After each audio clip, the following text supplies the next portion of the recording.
الاهلي والبنك الاهلي تعادل بطعم الهزيمه. تدخل الماتش انت مش عارف عايز منه ايه. شوط اول ما جيتش فيه تماما، استقبلت جون في اوله ويسأل عنه الشناوي اللي المفروض يقعد دكه لمصطفى شوبير لنهايه الموسم. شوط اول شفنا يعني اللعيبه بتلعب في مراكز مش مركزها، حسين الشحات مره في نص الملعب، مره في الشمال، بن شرقي بيلعبوا في اليمين على عكس عدلته. كوكا واحمد عيد بيعملوا ايه؟ من اسوأ مباريات كوكا واحمد عيد. خط الدفاع تايه.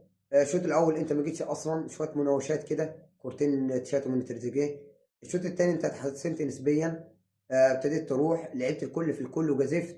لان لو بتلعب فريق غير البنك الاهلي، البنك الاهلي خلاص كان غطى على الهدف ده وهيكسب. قال لك هلعب على المكسب، هو واحد بونت حتى ما لعبش على المرتدات. لان البنك الاهلي لو لعبك على المرتدات صح وانت فاتح مساحات ورا كنت هتشيل كتير. فالحمد لله اللي عدت على كده. تريزيجيه حتى لو مش في يومه، لو بيضيع كتير، يبقى تريزيجيه افضل لاعب في الاهلي من بدايه الموسم. هو هداف دوري ابطال افريقيا، هو هداف الدوري، هو اكتر لاعب بيجتهد. يعني لو هنقول شكرا النهارده هنقول شكرا لتريزيجيه بس. المهاجم الجديد كاموش ده ضيع كوره ما تضيعش في الدقيقه 86، ليها ضربه جزاء فيها وعليها.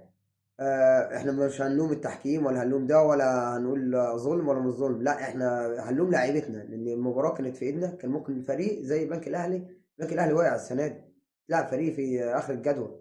يعني الفريق تكسبه 3 4 مستريح، مش الفريق التوب يعني. انت كده بتاكد ان لا غنى عن امام عاشور، تخلي امام عاشور ايه يركب ويعلى اكتر. عيب كده يعني، غلط على اللي بتعمله اللعيبه ده. اتمنى من الاداره انها تخصم اللعيبه وتبقى في وقفه محترمه، يعني عشان لعيبه زي اشرف بن شرقي زي زيزو وبن رمضان، لعيبه انت دافع فيهم ملايين، اللعيبه دي المفروض تأدي، تضيف للنادي، مش انت جايب لاعب تديله اجره خلاص.